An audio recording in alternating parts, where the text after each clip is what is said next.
Welcome friends. તમે કહેશો કે સર આ શું લઈને આવ્યા, તો હમણાં જ એની બધી વાત કરું છું. વિડીયોમાં જોડાયેલા રહેજો.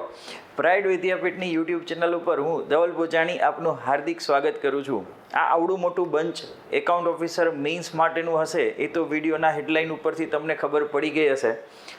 તો હું શું લઈને આવ્યો છું એની વાત તો આપણે કરવી જ છે. Before that account officer mains માટે ખાસ કરીને હમણાં જ્યારે લાસ્ટ મેઇન્સ ગઈ એના માટે આપણી સુપર 60 બેચ ચાલતી હતી, તો એમાં 40થી વધારે સ્ટુડન્ટ્સ એ ક્લિયર કરી છે એક્ઝામ.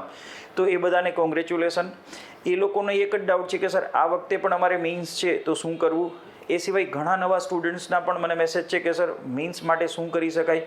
તો થોડું આ મેઇન્સ આગલી મેઇન્સ કરતાં અલગ છે, તો એના માટે 5 મિનિટ એ વાત કરીએ. એના માટે હું કંઈક કોર્સને લઈને આવ્યો છું તો એની થોડી વાત કરીએ. તો વિડીયોમાં છેક સુધી જોડાયેલા રહેજો. મોટાભાગની માહિતી હું જલ્દીથી તમને આપી દઉં. હવે એક વસ્તુ સમજો કે પહેલાં તો આગલી મેઇન્સ જે હતી એકાઉન્ટ ઓફિસરની એના કરતાં આ વખતે વસ્તુઓ અલગ શું છે.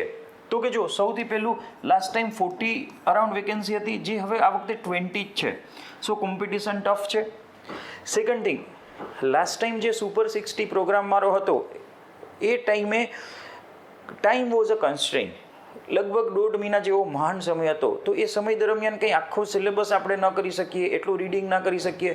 અને છેલ્લા આગલા બીજા 5 વર્ષની તમે પેટર્ન જુઓ તો પેપરો જે હતા એ બધા ઓલમોસ્ટ પીવાયક્યુના બેઝ થોડા એ રીતે સ્ટ્રક્ચર થતા. તો એવા જ મેં પીવાયક્યુમાંથી 60 ક્વેશ્ચનો, ધ પીવાયક્યુ વોઝ 180 અરાઉન્ડ, એમાંથી 60 ક્વેશ્ચન બેસ્ટ મેં સિલેક્ટ કરી અને એનો આન્સર રાઇટિંગ પ્રોગ્રામ શરૂ કરેલો. કે ખાસ કરીને કંઈ નવા સ્ટુડન્ટ્સ એવા હોય છે કે જેને આન્સરોમાં ઇન્ટ્રો કન્ક્લુઝન કેવી રીતે લખવું, એક ફ્યુચરિસ્ટિક કેવી રીતે લાગે, બોડી પાર્ટમાં કેટલું કવર કરવું, સ્પીડ, ટાઈમ મેનેજમેન્ટ, ઘણા બધા મુદ્દાઓ એવા છે કે જે મેઇન્સમાં ઇમ્પોર્ટન્ટ છે. અને તમને મને ખબર છે કે mains is a scoring part, કેમ કે તમારી 1000 માર્ક્સની ઓવરઓલ એક્ઝામમાં ગણો તો મેક્સિમમ મેઇન્સનું જ વેઇટેજ છે. ઠીક છે. તો એ સૌથી ગેમ ચેન્જર છે. ઇવન ઇન્ટરવ્યૂમાં કદાચ એવરેજ 15 માર્ક્સનો ડિફરન્સ રહે, પણ જો તમે મેઇન્સમાં એટલો સ્કોર કરી લીધો હોય તો ઇન્ટરવ્યૂ પણ ઓલમોસ્ટ નિગ્લિજિબલ થઈ શકે. મતલબ કે એ તમારા માર્ક્સમાં બહુ મોટી ચેન્જ ના કરી શકે અને તમારો રેન્ક નિશ્ચિત થઈ જાય. એટલે મેઇન્સ આપણા માટે ખૂબ મહત્ત્વની છે. હવે લાસ્ટ મેઇન્સને જોઈને તો એક વસ્તુ આપણને સમજાણી કે ઘણા ક્વેશ્ચનો જે પીવાયક્યુમાંથી સીધા આવે છે. હવે એ વાત નવી નથી. એ લાસ્ટ ટાઈમ કદાચ થોડી નવી લાગતી હતી અને પીવાયક્યુ આપણે સારા કરીને ગયા તો પેપર 4 અને 5માં સુપર 60 અને થોડું પર્સન્ટેજ સિરીઝમાંથી મોટાભાગના ક્વેશ્ચન સ્ટુડન્ટ્સને મળી પણ ગયા અને એ લોકોના પેપરો પણ સારા ગયા. એઝ એક્સપેક્ટેડ એટલા લોકો પાસ પણ થયા. હવે આ વખતે એવી ગેમ સાવ નહીં ચાલે. થોડું એડવાન્સ લેવલ જવું પડશે, કંઈક નવું કરવું પડશે, કેમ કે કોમ્પિટિટિવમાં બીજા કરતાં સારા માર્ક્સ આવશે તો જ આપણે ક્લિયર થશું.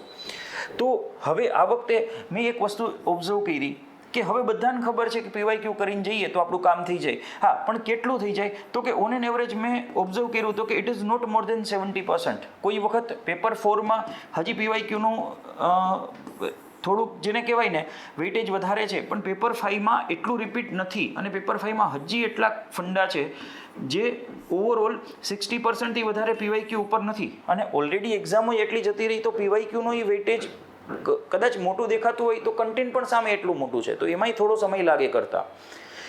તો હવે નવું શું કરવું? આ એક્ઝામમાં પીવાયક્યુ ખાલી કરવાથી કે આટલું કરવાથી તમારું 60-70% કામ પૂરું થઈ જાય છે, પણ તમે કોમ્પિટિશનને બીટ કરવા 30-40% માટે પણ વધારાનું કામ કરવું પડશે. તો એના માટે શું કરવું, કેવી રીતે કરવું, કેટલું કરવું, એના માટે હું છેલ્લા 1.5 મહિનાથી પ્રયત્ન કરતો હતો. મેં ઘણી બધી વસ્તુઓ પ્રિપેર કરી છે. ઠીક છે. તો હું એક અગેન આ વખતે થોડો ડિફરન્ટ ટાઈપનો કોર્સ લઈને આવ્યો છું. જે મેં કોર્સને નામ આપ્યું છે સુપર 50. અચ્છા, સુપર 50 કરતાં સુપર 150. બરાબર છે. 150 મતલબ કે મેં 150 ક્વેશ્ચન્સ ગેધર કર્યા છે. જેમાં પહેલાં તો જો આ 150 ક્વેશ્ચન એક્સ સ્પાઇરલ 150 ક્વેશ્ચન્સ મેં ભેગા કર્યા છે. આ 150 ક્વેશ્ચન્સમાં મેજોરિટી પહેલાં પીવાયક્યુ તો કવર થાય જ છે. એ સિવાય પેપર 4માં ખાસ કરીને અમુક ક્વેશ્ચન્સ જે રહી જતા હતા એ મૂક્યા છે. પેપર 5માં તો એટલા ડાયવર્સિફાઈડ ક્વેશ્ચન પણ પાસ્ટ યરમાં પૂછાયેલા છે જે સારા છે, તો એ બધા અમે કવર કર્યા છે. ખાસ સૌથી મહત્ત્વનું છે આન્સર રાઇટિંગ. ઘણા સ્ટુડન્ટ્સે લાસ્ટ ટાઈમ પણ આન્સર રાઇટિંગ નથી એટલું કરેલું. એક્ઝામના છેલ્લા 4-5 દિવસ બાકી હોય ત્યારે મને એમ કે સર આ 3 ક્વેશ્ચનો મને ચેક કરી દો. હવે એ ક્વેશ્ચનોમાં ઘણા ઇમ્પ્રુવમેન્ટ બાકી હોય કરવાના, પણ હવે 4 દિવસ બાકી હોય તો એ 4 દિવસમાં ઇમ્પ્રુવમેન્ટ શું કરશે? રિવિઝન કરશે કે ઇમ્પ્રુવમેન્ટ કરશે? તો એક મારી બધાને એક અપીલ એવી છે કે ભાઈ તમને હું કહું એટલીસ્ટ એટલું આન્સર રાઇટિંગ કરો. હું તમને બહુ બેઝિક કન્સેપ્ટ સમજાવું કે એક પેપરમાં 15 ક્વેશ્ચન છે. પેપર 4માં 15 ક્વેશ્ચન્સ તમે લખશો, પેપર 5માં 15 ક્વેશ્ચન્સ લખશો, તો એટલીસ્ટ એનાથી 10 ટાઈમ્સ તો તમારે આન્સરો લખવા પડશે કે નહીં? એટલી તો લખવાની પ્રેક્ટિસ કરવી પડશે કે નહીં? ઇવન 12th મતલબ ઇવન 7th 8thમાં આપણે સ્ટુડન્ટ્સને અસાઇનમેન્ટ મળતા ટીચર તરફથી, તો 5 ક્વેશ્ચન એક્ઝામમાં પૂછાવાના હોય તો 100 ક્વેશ્ચન આપતા, એમ કે આમાંથી જ એક્ઝામમાં પૂછાશે, તો એ તમે 20 ગણું કામ કરતા હતા અને 20 ગણા આન્સરો લખીને પ્રેક્ટિસ કરતા હતા. આજે આટલી મેચ્યોરિટી લેવલે તમે આટલું લખતા નથી, એના લીધે કેટલા લોકો સ્ટ્રેટ અવે એલિમિનેટ થઈ જાય છે, કેમ કે તમારી ભાષા જે લેવલની જનરેટ થવી જોઈએ, ખાસ કરીને એકાઉન્ટ્સ જેવા સબ્જેક્ટ્સમાં, કોમર્સના વિષયોમાં કે જ્યાં તમને રૂટીને લખવાની પ્રેક્ટિસ નથી હોતી. એટલે મેં પહેલું કામ શું કર્યું છે, આ સુપર 150 આપ્યું છે, જ્યાં મેં 150 ક્વેશ્ચનો ફ્રેમ કરીને આપ્યા છે. તો હું મારા કોર્સમાં શું કરું છું, તો કે પેલું આ એક આખું સ્પાઇરલ તમને ઘરે મોકલું છું. એ સિવાય બીજું મેં શું કામ કર્યું છે, સૌથી મહત્વનું જુઓ કે એક વસ્તુ મને સમજાણી કે પેપર 4 અને 5માં 60% મેક્સિમમ PYQ હશે, તો એ તો મેં આમાં કવર કરી લીધા. હા, એના મોડલ આન્સરો હું મારી એપ ઉપર આપવાનો છું, જે આખા નવા બનાવ્યા છે, કે જેમાં ઇન્ટ્રો કેવી રીતે લખવું, કન્ક્લુઝન કેવું ફ્યુચરિસ્ટિક રાખવું, તો એ બધા મેં નવા ઇન્ટ્રો કન્ક્લુઝન સાથે આખા નવા છેલ્લા 1.5 મહિનાથી હું આ કામ કરું છું. તો એક આ વસ્તુ થઈ ગઈ. હવે તમે જુઓ પેપર 4 અને પેપર 5ના 2 સ્પાઇરલ છે. જેમ કે આપણે પેપર 5નું એક સ્પાઇરલ લઈએ, દેટ ઇઝ અરાઉન્ડ 600 પેજનું છે. મેં શું કામ કર્યું છે, તો તમારા દરેક ટોપિક મેઇન્સ લેવલે, ક્લાસ 1 લેવલનો કન્ટેન્ટ કવર થાય એ રીતે આમાં આખા કમ્પ્લીટ બનાવેલા છે. એના ઘણા ટાઈમની પ્રોસેસ છે. અને બીજું, કોઈ સ્ટાફ કે કોઈ બીજું કોઈએ આ નથી કરેલું. સમજાય છે કે સ્ટાફને આમાં ખબર કેમ પડે કે આ લેવલનું કન્ટેન્ટ ક્યાંથી લેવું, કેટલું લેવું? તો એ કન્ટેન્ટ આખું એકદમ સરસ રેડી કર્યું છે. અને આ ત્રણેય વસ્તુની હું ડેમો PDF તમારા કોર્સમાં ઉપર જ ડેમો મટીરિયલ કે કંઈ એક તમને દેખાશે ફોલ્ડર, એમાં જ હું તમને બતાવી દઈશ કે જો ભાઈ આ કયા લેવલનું કન્ટેન્ટ છે તમે, અને એ સારું એવું કન્ટેન્ટ એમાં મૂકીશ કે તમે જોઈ શકશો. પણ હા, આ બધું તમને ઘરે આખું મિસ્ટ્રી બોક્સ જ મેં, એટલે સરસ શબ્દ લખ્યો છે મિસ્ટ્રી બોક્સ. તો આખા મિસ્ટ્રી બોક્સની અંદર આ તમને આખા 3 સ્પાઇરલ તો આખા મોટા ઘરે મળશે, જે તમને આ બંનેમાંથી જેટલું તમને બાકી છે અથવા તમને નથી આવડતું તો એ રીડ કરી લો. એટલે જે 40% 30% કન્ટેન્ટ રહી જાય છે, મતલબ કે PYQ સિવાયની કોઈ વસ્તુ પૂછાય છે, તો તમને એવું ન થાય કે એમાં બ્લેન્ક હોય. હવે થયું કેવું કે PYQ તો બધા કરીને જશે, તો જે 40% છે એ જ કોમ્પિટિશનને, મતલબ ઇમ્પોર્ટન્ટ 40% જે પોર્શન ઇમ્પોર્ટન્ટ છે એનાથી જ કોમ્પિટિશન નક્કી થશે. એક એવો વ્યક્તિ છે કે જેને કાંઈ ખબર નથી અમુક ટોપિક ઉપર, અને એ કાંઈ લખ્યા વગર અથવા થોડું જ અટેમ્પ કરી શકશે, ને જો એ પ્રશ્ન તમે સરખો અટેમ્પ કરીને આવ્યા તો that will be the game changer, તે જે તમારો માર્જિનલી માર્ક ઇન્ક્રીઝ કરશે. તો હું તમને એક ઉદાહરણ આપું. જેમ કે ઇન્કમ ટેક્સના પ્રશ્નો પૂછાણા હોય તો 5 થી 6 PYQમાં પ્રશ્નો મળે. હવે ઇન્કમ ટેક્સ મોટો મુદ્દો છે, નથી DTAA પૂછાણું, નથી એડવાન્સ રૂલિંગ પૂછાણું, નથી સેટલમેન્ટ કદાચ પૂછાણું, તો એવા કેટલાય મુદ્દાઓ છે જે પૂછાઈ શકાય એવા છે. હવે એ બધાય મેં ડિટેલ, તમે પૂરો 10 માર્ક અને ઇવન 20 માર્કનો પ્રશ્ન લખી શકો ને એવું સરસ રીતે ડિટેલ રિસર્ચ કરીને આમાં લેટેસ્ટ મૂકેલા છે. એટલે થાય એવું કે હું તમારો એ સમય બચાવી લઈશ અને તમને ફિઝિકલ કોપી સીધી ઘરે મળી જશે, કેમ કે નહીંતર આનું જ કોસ્ટિંગ તમે પ્રિન્ટ કરવા જશો તો તમારે એટલું થશે. પ્લસ આ સ્પાઇરલ કેટલાય લોકોને સુપર 60માં લગભગ, મને યાદ છે કેટલાય સ્ટુડન્ટ્સ છેલ્લા 10 દિવસ બાકી હોય ને તો કે હા હવે સર હું આન્સર રાઇટિંગ કરવા માંડું, હવે આન્સર રાઇટિંગ કરવાનું, તો હવે તો એક્ઝામ આવી ગઈ. સો થોડુંક તમારે વહેલા જાગવું પડશે. આ વખતે સમય પણ છે, 3 થી 3.5 મહિના હજી મિનિમમ છે, તો તમે આનું આન્સર રાઇટિંગ કરી શકો, તમારી પાસે ઘરે હોય. અને આટલું પૂરું થાય પછી શું છે, તો કે 6 ટેસ્ટ પેપર્સ છે. સમજાય છે? જો આ રહ્યા,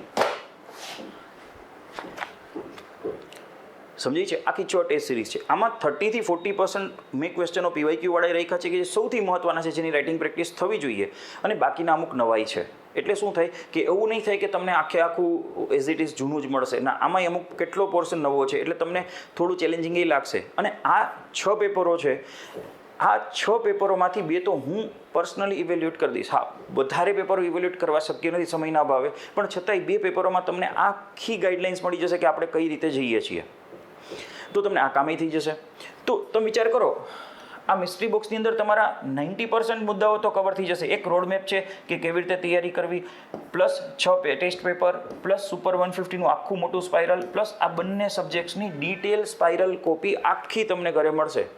સાથે મેં ખાસ 5 પેન મોકલેલી છે સારી એવી, અને એમાં યુટ્યુબ ઉપરથી ચેક કર્યું છે કે કઈ સારી પેન યુઝફુલ થાય જીપીએસસી માટે. તો અચ્છા, શું કામ કહો કે સર પેન તો મારી પાસે છે? ના, હું ખાલી એ કહેવા માગું છું કે આ 5 પેન પૂરી ન થાય ને એટલું જો લખેલું નહીં હોય ને તો નહીં ભેગું થાય. માને એટલું તમે લખો એવી આશા છે. અને તમને આળસ થતી હોય ને તો હું બધું ઘરે મોકલું છું કે ભાઈ તમે આ લખો. તમે કહો સર પ્રિન્ટ કઢાવવા દૂર જવું ના, નહીં, તમારે આટલું લખવું પડશે. પેન સહિતની બધી વ્યવસ્થા બોક્સમાં મોકલું છું કે તમને કાંઈ રહી ન જાય. સમજ્યા તમે? હા, તો એ સિવાય એપોમાં શું મળશે? આટલું તો તમને મળી ગયું.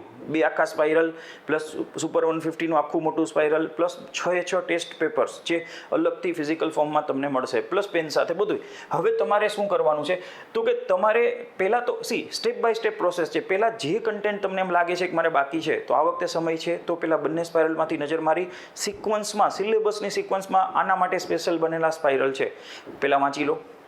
પછી બીજું કામ શું કરો તો કે તમે હવે ઇન્ટ્રો કન્ક્લુઝન કેમ લખવા, તો એના માટે એક રામબાણ કન્ક્લુઝન PDF આખું મૂકેલું છે અને બંને ભાષામાં છે. હા, કોર્સ જ્યારે લ્યો છો ત્યારે પણ તમને 2 વસ્તુઓ બંને ભાષામાં મળી શકે છે. તમે ગુજરાતી કહો છો તો તમને ગુજરાતીનું મટીરિયલ મળશે, ઇંગ્લિશ કહેશો તો ઇંગ્લિશનું મળશે. ગુજરાતી રેડી છે, આવતા વીક સુધીમાં ઇંગ્લિશે રેડી થઈ જશે, લઈ ચિંતા નથી. તમે જે ભાષા કમ્ફર્ટેબલ છો એમાં અમને કંઈ વાંધો નથી. અમે બંને ભાષા સાથે કમ્ફર્ટેબલ છીએ. તમે બંનેમાંથી કોઈ ભાષામાં પેપરો લખ્યા હશે હું ચેક કરી દઈશ, ઠીક છે, મને એમાંય વાંધો નથી. તો ઇન્ટ્રો કન્ક્લુઝન PDF પણ બંને ભાષામાં છે. ઇવન સુપર 150ના કોઈ પણ મોડલ આન્સરો પણ બંને ભાષામાં છે.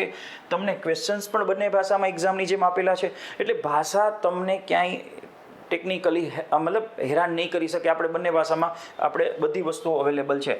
તો રામબાણ ઇન્ટ્રો કન્ક્લુઝન PDF છે કે કોઈ પણ ટોપિક પૂછાય તો ઇન્ટ્રો કન્ક્લુઝન શું લખી શકાય એ મુદ્દો એમાં આપેલો છે. સુપર 150નું PDF રેફરન્સ માટે આપેલું છે. સુપર 150ના મોડલ આન્સર્સ હું ઓલરેડી અપલોડ કરવા માંડ્યો છું, તો એ પણ થોડા ટાઈમમાં મોટાભાગના બધા કવર થઈ જશે એમાં જ. પ્લસ હજી મેં એક કામ કર્યું છે કે કેવી રીતે આન્સરો લખવા, એમાં અમારી ટીમ તમને 90 જેટલા આન્સરો હું પકડી લઈશ કે એના ઉપર હું વિડીયો બનાવી દઈશ કે ભાઈ તમે આના આન્સરો 150-50માં અમુક પ્રશ્નો સહેલા છે એમાં કદાચ તમને વિડીયોની જરૂર નહીં રહે, તો હું એવા સોર્ટ આઉટ કરીશ કે જે કામના છે. અમુક ટેકનિકલ મુદ્દાઓ, ધારો કે સ્ટેટિસ્ટિક્સ છે તો એના મોટાભાગના પ્રશ્નો કવર કરીએ. તો એવી રીતે હું પ્રયત્ન કરીશ કે આખી ટીમ જે કોઈ અત્યારે કોમર્સ માટે અમારી સાથે જોડાયેલી છે એકદમ અનુભવી, તો એ લોકો પણ તમને એના વિડીયોઝ આપે કે કેવી રીતે કયા મુદ્દાઓમાં શું લખવું, શું કન્ટેન્ટ એમાં કવર થાય છે, તો એ વિડીયો પણ હું કવર કરીશ. પ્લસ ટેસ્ટ સિરીઝના મોડલ આન્સરો હું અહીંયા એપ ઉપર આપીશ. હા, એક નાનકડી વાત ધ્યાન રાખજો, ખાસ ધ્યાન રાખજો, હું તમને ચોખવટ કરી દઉં કે આ 2-3 વસ્તુઓ જે છે, મોડલ આન્સર છે, ટેસ્ટ સિરીઝના મોડલ આન્સર છે, ઇન્ટ્રો કન્ક્લુઝન PDF છે, એ બધું એપ ઉપર મળશે. એ પ્રિન્ટેબલ કે ડાઉનલોડેબલ નથી, એ એપ ઉપર તમે એક્સેસ કરી શકશો. 2 કારણો. સૌથી મહત્વનું, ઘણા કે સર અમને 150 મોડલ આન્સરો ઘરે આપી દો, ફિઝિકલમાં અમે વાંચી લઈએ. આન્સરો વાંચવા માટે નથી, લખવા માટે છે. જો તમારી પાસે સમય નથી તો કાઢો, થોડીક રજા લો, થોડુંક કાંઈ પણ કરો. આ ક્લાસ 3ની એક્ઝામ નથી, 1-2 લેવલની એક્ઝામ છે. તમારે સમય થોડો કાઢવો પડશે, થોડીક આન્સર રાઇટિંગની મહેનત કરવી પડશે. જો તમે એકવાર આન્સરો વાંચી લીધા પછી તમને નવો આન્સર આવે ત્યારે તમને વિચાર નહીં આવે કે આમાં શું લખવું, તો મહેરબાની કરીને 20 થી 25 આન્સરો જ જોઈને લખો મેક્સિમમ. પછી 30મા આન્સરથી તમે જાતે લખવાનો પ્રયત્ન કરો. ઘણા સ્ટુડન્ટ્સ મને જોઈને લખેલા આન્સરો ચેક કરવા મોકલે છે. હું એક જ સેકન્ડમાં પહેલી જ નજરે કહી દઉં છું કે બેટા આ બહુ સરસ આન્સર છે, પણ જ્યારે મોઢે લખને ત્યારે મને ચેક કરવા મોકલજે. તો કે સર તમને કેમ ખબર પડી કે મેં જોઈને લખ્યો છે? અરે જોઈને લખેલો આન્સર ખબર પડી જશે, મને તો પડી જ જશે. છેલ્લા 10 વર્ષથી હું જોઉં છું. તો મહેરબાની કરીને તમે થોડા આન્સરો મોઢે લખો. એટલે પહેલું કારણ તો એટલે છે કે હું તમને આ પ્રિન્ટેબલ ઘરે નથી આપતો, અને બીજું કારણ છે કે જો હું આના PDF કે કંઈ પણ આપી દઈશ તો એ વસ્તુ શેર થવા માંડશે. તો કોર્સના લોકોનો જે કોઈ લાસ્ટ ટાઈમ પણ હતા એ લોકોનો અનુરોધ એવો હતો કે સર આવી કોમ્પિટિશન છે તો એટલીસ્ટ આ વસ્તુઓ શેર થાય, સ્ટુડન્ટ શેર કરે વાંધો નથી, કોઈ બીજી જગ્યાએ એનો મિસયુઝ થાય તો એ મુદ્દા ઉપર થોડો વાંધો છે. તો આપણે પ્રયત્ન એવો જ કરીએ કે તમને લખવાની પ્રેક્ટિસ થાય, તમને ફિઝિકલી તો બધું ઘરે મળે જ છે ને, બાકી એપ ઉપર આનું એક્સેસ મળે છે એટલે તમારું કામ થઈ જશે. પણ મારી ઈચ્છા એવી છે કે એટલીસ્ટ તમે 150 આન્સરો અને છેલ્લે પ્રેક્ટિસ માટે ટેસ્ટ લખો, બીજી મારી કોઈ અપેક્ષા નથી. અને એવા જે મુદ્દાઓ રહી જાય છે કે જે પૂછાણા નથી PYQમાં, એના માટે મેં તમને ફિઝિકલ મટીરિયલ આપેલું છે તો એ તમે વાંચી લો, એટલે તમારું 99% કામ થઈ જશે. પછી કંઈ એમાં કંઈ ઇમ્પ્રુવમેન્ટની જરૂર છે તો હું 2 પેપર ઇવેલ્યુએટ પણ કરી દઉં છું, સમજાય છે. અને આ બધી વિગતો નાનામાં નાની વિગતો આમાં શું આવશે એ બધી વિગતો જ મેં આ પોસ્ટરમાં લખેલી છે. જેવું તમે કોર્સ ઓકે કરશો, એમાં તમને એડ્રેસ મને આપશો એટલે હું જ્યારથી 2 થી 3 દિવસમાં પ્રિન્ટિંગ શરૂ થઈ જશે એટલે તમને બધી ઘરે વસ્તુ આપવા માંડીશ. જેમ કે આ પેપર 4, પેપર 5નું સ્પાઇરલ અને સુપર 150, આ જ ફોટા સાથે તમને, આ જ કવર પેજ સાથે તમને આખી વસ્તુઓ મળી જાય છે. સી હું જો ધારું તો એવું કરી શકું કે સુપર 16 એઝ ઇટ ઇઝ બધી વસ્તુઓ મારી પાસે પડી છે એ જ આપી દઉં, પણ સમય જતાં એ વસ્તુ ઇમ્પ્રૂવ કરવી જરૂરી છે એટલે મેં આને થોડું એક્સપાન્ડ પણ કર્યું છે અને ઇમ્પ્રૂવ પણ કર્યું છે, જે ખરેખર જરૂરી છે. બરાબર છે. અને આ સાથે બીજું કામ એવું કર્યું છે કે હું કોર્સમાં છે ને એક ફ્રી અને એક્સ્ટ્રા લેક્ચર્સ તરીકે મારી પાસે જે ટોપિકના બીજા કન્સેપ્ચ્યુઅલી લેક્ચર્સ છે, ખાસ કરીને ઇકોનોમીના મારા લેક્ચર્સ છે જે GPSCના છે, સેમ ટોપિક આમાં છે, એ સિવાય અમુક મારા કોમર્સના અમુક બીજા લેક્ચરો છે, તો હું એ ફ્રી આપું છું મતલબ એક્સ્ટ્રા તમને આપું છું કે કોઈ વખત કોઈ તમને એવું બને કે એ ટોપિક નથી આવડતો અને એ ટોપિકનો વિડીયો એમાં અવેલેબલ છે તો તમે જોઈ શકો તો તમારું કામ ઘણું સરળ થઈ જાય. બરાબર છે. કેમ કે મારા તો ઘણા બધા કોર્સ ચાલે છે, ઓડિટર, એકાઉન્ટ ઓફિસર, પ્રિલિમ્સ ચાલતો હતો તો ઘણા બધા કોર્सेस ચાલે છે, તો મારી પાસે કોઈ સબ્જેક્ટના કોઈ ટોપિકના વિડીયોઝ હોય તો હું તમને હેલ્પિંગ હેન્ડ તરીકે મૂકી શકું. અધરવાઇઝ મીન્સ જે છે એકાઉન્ટ ઓફિસર, ત્યાં તમારા કન્સેપ્ટ તો ઓલરેડી તમે પ્રિલિમ્સમાં ડિટેલ ભણીને આવ્યા છો. બરાબર છે. હવે અહીંયા આપણે ખાલી કરવાનું છે આન્સર રાઇટિંગ. એ સૌથી મહત્ત્વનું કામ બેસ્ટ રીતે થાય એના માટેનું ટોટલ ફિઝિકલ જે કોઈ કન્ટેન્ટ છે એ હું મિસ્ટ્રી બોક્સ આખું કહું છું, એ તમારા ઘરે જ મોકલું છું, એટલે તમને એમાં કાંઈ બીજું બાકી નહીં રહે. ઠીક છે.